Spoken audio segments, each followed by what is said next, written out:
हे guys, welcome और welcome back to my channel. आज हम पढ़ेंगे कक्षा 8वीं इतिहास और नागरिक शास्त्र के प्रश्नोत्तर, जो कि इतिहास के साधन से जितने भी प्रश्न उत्तर हैं स्वाध्याय के अंदर, उसके प्रश्नोत्तर हम लोग सॉल्व करेंगे और उसके साथ ही जितने भी उत्तर हैं वह हम पुस्तक के अंदर ही ढूंढेंगे।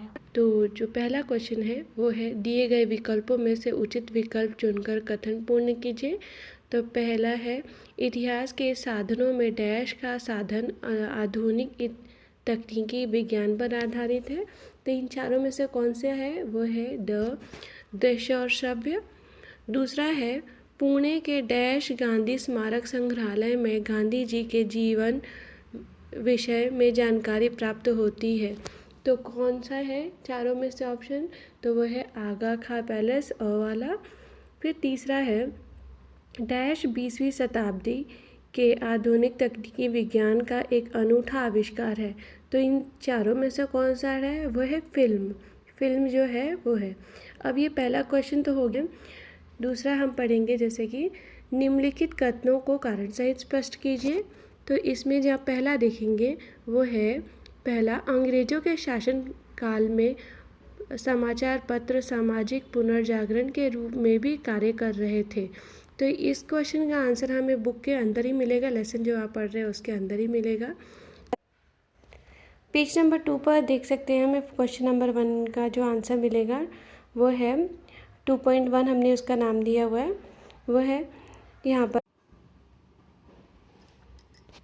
इन समाचार पत्रों के आधार पर हम अंग्रेज शासन की भारत के विषय में निर्धारित नीतियों और उनके भारत पर हुए परिणामों के विषय में अध्ययन कर सकते हैं। अंग्रेजों के शासनकाल में समाचार पत्र मात्र राजनीतिक जागरण ही नहीं अपितु सामाजिक पुनर्जागरण के साधन के रूप में भी कार्य कर रहे थे। विष्णु शास्त्री चिपलूणकर ने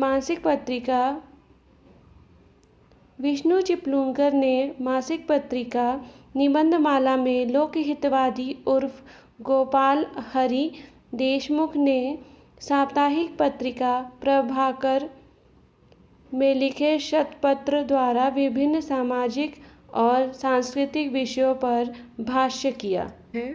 वो है, आधुनिक भारत के इतिहास का अध्ययन करने हेतु चित्रफीते अर्थात फिल्में अत्यंत विश्वसनीय साधन माने जाते हैं। तो ये हो गया 2.1 हमने कर लिया। 2.2 का जो आंसर है वो हमें मिलेगा यहाँ। नेक्स्ट है फिल्में आधुनिक तकनीकी विज्ञान का अनूठा आविष्कार माना जाता है। 20वीं शताब्दी में फिल्म के तकनीकी विज्ञान में बड़ी मात्रा में उन्नति हुई। 2013 में दादा साहेब फाल्के ने भारतीय फिल्म इंडस्ट्री की नींव रखी। भारतीय स्वतंत्रता युद्ध में दांडी यात्रा, नमक आंदोलन, भारत छोड़ो आंदोलन जैसी ऐतिहासिक घटनाओं ने ध्वनि चित्रफीते फिल्में उपलब्ध है। इन चित्रफीतों फिल्मों के कारण घटित घटनाएं हम ज्यों का त्यों देख सकते हैं। पूछा गया टिप्पणी लिखें, तो टिप्पणी लिखेंगे। तो टिप्पणी लिखने के लिए पहला जो है वो है छायाचित्र और फोटो, दूसरा है वस्तु संग्रहालय और इतिहास, और तीसरा है श्रव्य साधन। तो हम पहले का करेंगे, टिप्पणी लिखे छायाचित्र फोटो। अब छायाचित्र फोटो भी हमें बुक के अंदर ही मिलेगा। छायाचित्र आधुनिक भारत के इतिहास के दृश्य स्वरूप के साधन है। छायाचित्रण कला फोटोग्राफी का आविष्कार होने पर विभिन्न व्यक्तियों, घटनाओं और वास्तुओं के छायाचित्र खींचे जाने लगे। इन छायाचित्रों द्वारा हमें व्यक्तियों तथा घटित प्रसंगों की दृश्य स्वरूप में हूबहू जानकारी प्राप्त होती है। मध्य युग में व्यक्ति कैसे दिखाई देते थे अथवा घटनाएं किस किस प्रकार घटित हुई, इसके चित्रण उपलब्ध हैं, परंतु वे चित्र कितने विश्वसनीय हैं इस बारे में शंकाएं उपस्थित की जाती हैं। के में वो है वस्तु संग्रहालय और इतिहास। तो वस्तु संग्रहालय इतिहास का भी उत्तर जो है, इतिहास के साधन लिखा है फ्रंट पेज, उसमें ही पिंक कलर का बॉक्स है, वहाँ पर लिखा हुआ है वस्तु संग्रहालय और इतिहास।